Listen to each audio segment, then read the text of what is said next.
नमस्कार मेरे प्रिय मित्रों, सज्जनों और आज के नवीन एवं प्रबुद्ध दर्शकों, स्वागत करता हूं मैं आपका आज की इस वीडियो में। दर्शकों, अभी पिछली वीडियो में हमारे एक दर्शक ने निवेदिता विकी शर्मा जी ने एक प्रश्न किया था कि चंद्र दर्शन क्यों नहीं करते हैं, कृपया करके इसको बताइए। तो आज की इस वीडियो में हमारी चर्चा का विषय यही है कि गणेश चतुर्थी पर चंद्र दर्शन आखिर में वर्जित क्यों होता है, इसके पीछे क्या कारण है, इसकी कहानी क्या है, इन सभी के बारे में आपको बताएंगे। आप बने रहिए हमारे साथ इस वीडियो में अंत तक।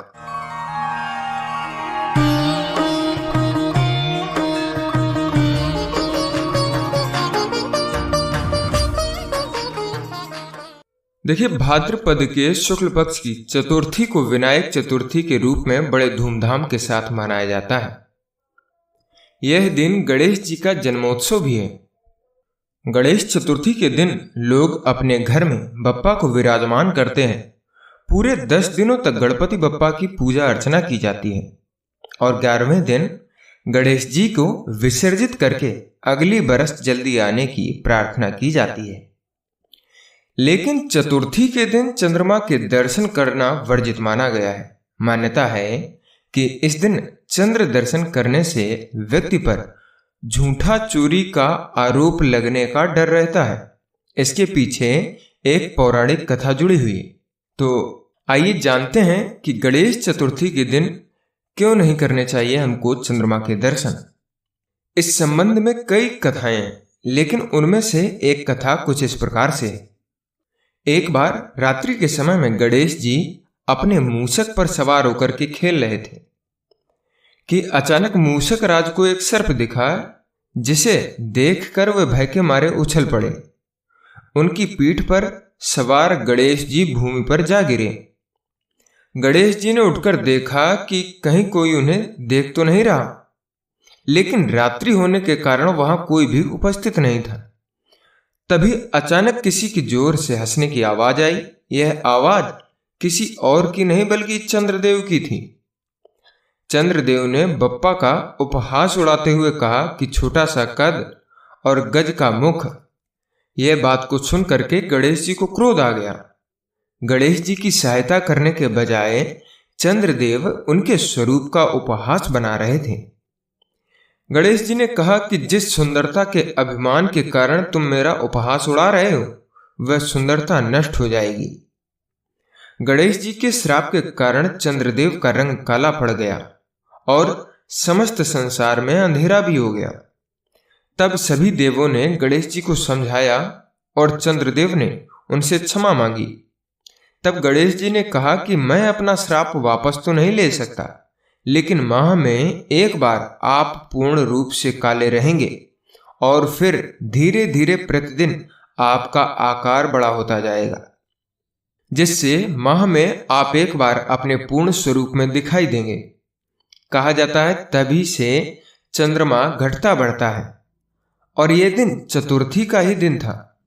गणेश जी ने कहा कि मेरे वरदान के कारण आप दिखाई अवश्य देंगे, लेकिन इस दिन कोई भी अगर आपके दर्शन करेगा तो उसे अशुभ फल की प्राप्ति होगी, ताकि लोगों को इस बात का स्मरण रहे। कहा जाता है कि तभी से चतुर्थी के दिन चंद्र दर्शन वर्जित माना जाता है।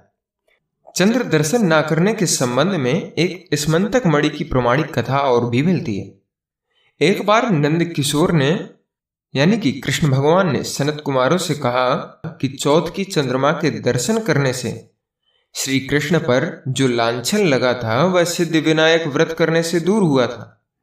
ऐसा सुनकर सनत कुमारों को आश्चर्य हुआ। उन्होंने पूर्ण ब्रह्म श्री कृष्ण को कलंक लगने की कथा पूछी तो नंद किशोर ने बताया, एक बार जरासंध के भय से श्री कृष्ण समुद्र के मध्य नगरी बसा करके रहने लगे। इसी नगरी का नाम आजकल द्वारकापुरी है। द्वारकापुरी में निवास करने वाले सत्राजित यादव ने सूर्य नारायण की आराधना की। तब भगवान सूर्य ने उसे नित्य 8 भार सोना देने वाली स्मंतक मणि नामक मणि अपने गले से उतार कर दे दी। मणि पाकर के सत्राजित यादव जब समाज में गया तो श्री कृष्ण ने उस मणि को प्राप्त करने की इच्छा व्यक्त की। सत्राजित ने वह मणि श्री कृष्ण को न देकर के अपने भाई प्रसेनजित को दे दी। इस दिन प्रसेनजित घोड़े पर चढ़कर शिकार करने के लिए गया। वहां एक शेर ने उसे मार डाला और उससे मणि छीन ली।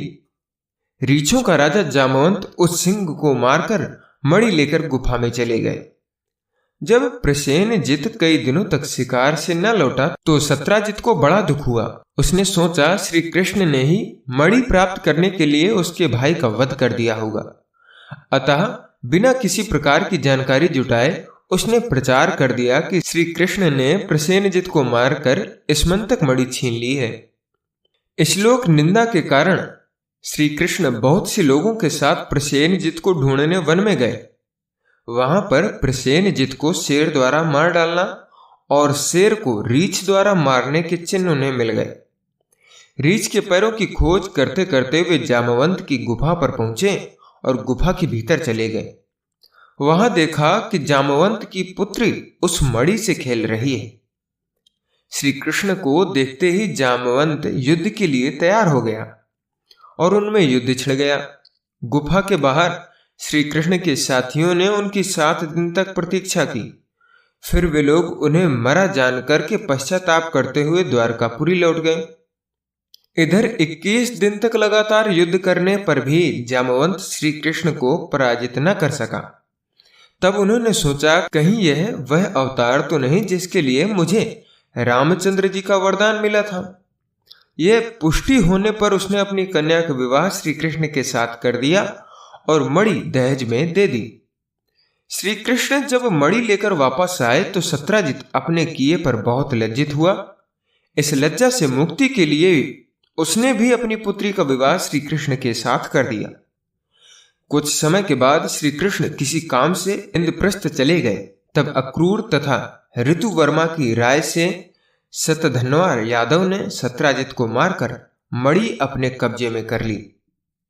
सत्राजित की मौत का समाचार जब श्री कृष्ण को मिला तो वे तत्काल द्वारका पहुंचे। वे शतधन्वा को मारकर मणि छीनने को तैयार हो गए। इस कार्य में सहायता के लिए बलराम भी तैयार थे। यह जानकर शतधन्वा ने मणि अक्रूर को दे दी और स्वयं वहां से भाग निकला। श्री कृष्ण ने उनका पीछा करते हुए उसे तो मार डाला, पर मणि उन्हें नहीं मिल पाई। बलराम जी भी वहां पहुंचे। श्री कृष्ण ने उन्हें बताया कि मणि इसके पास नहीं है। बलराम जी को विश्वास न हुआ। वे अप्रसन्न होकर विदर्भ चले गए। श्री कृष्ण के द्वारका लौटने पर लोगों ने उनका भारी अपमान किया। तत्काल यह समाचार फैल गया कि स्मंतक मणि के लोभ में श्री कृष्ण ने अपने भाई को भी त्याग दिया। श्री कृष्ण इस अकारण प्राप्त अपमान के शोक में डूबे थे कि सहसा वहां नारद जी आ गए। उन्होंने श्री कृष्ण को बताया, आपने भाद्रपद शुक्ल चतुर्थी के चंद्रमा का दर्शन किया था, इसी कारण आपको इस तरह लांछित होना पड़ा है। श्री कृष्ण ने पूछा कि चौथ के चंद्रमा को ऐसा क्या हो गया है जिसके कारण उसके दर्शन मात्र से ही मनुष्य कलंकित होता है। तब नारद जी बोले कि एक बार ब्रह्मा जी ने चतुर्थी के दिन गणेश जी का व्रत किया था। गणेश जी ने प्रकट होकर के वर मांगने को कहा तो उन्होंने मांगा कि मुझे सृष्टि की रचना करने का मोह ना हो। गणेश जी ज्यों ही तथास्तु कहकर चलने लगे, उनके विचित्र व्यक्तित्व को देखकर चंद्रमा ने उपहास किया। इस पर गणेश जी ने रुष्ट होकर चंद्रमा को श्राप दिया कि आज से कोई तुम्हारा मुख देखना नहीं चाहेगा।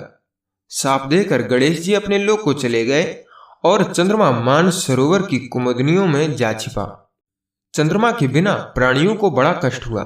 उनके कष्ट को देखकर ब्रह्मा जी की आज्ञा से सारे देवताओं के व्रत से प्रसन्न होकर गणेश जी ने वरदान दिया कि अब चंद्रमा शाप से मुक्त तो हो जाएगा, पर भाद्रपद शुक्ल चतुर्थी को जो भी चंद्रमा के दर्शन करेगा उसे चोरी आदि का झूठा लांछन जरूर लगेगा, किंतु जो मनुष्य प्रत्येक द्वितीया को दर्शन करता रहेगा वह इस लांछन से बच जाएगा। इस चतुर्थी को सिद्ध विनायक व्रत करने से सारे दोष छूट जाते हैं। यह सुनकर देवता अपने अपने स्थान को चले गए। इस प्रकार भाद्रपद शुक्ल चतुर्थी को चंद्रमा का दर्शन करने से आपको यह कलंक लगा है। तब श्री कृष्ण ने कलंक से मुक्ति होने के लिए यही व्रत किया था। कुरुक्षेत्र के युद्ध में भी युधिष्ठिर ने भगवान श्री कृष्ण से पूछा था कि हे भगवान, मनोकामना की सिद्धि का कौन सा उपाय है?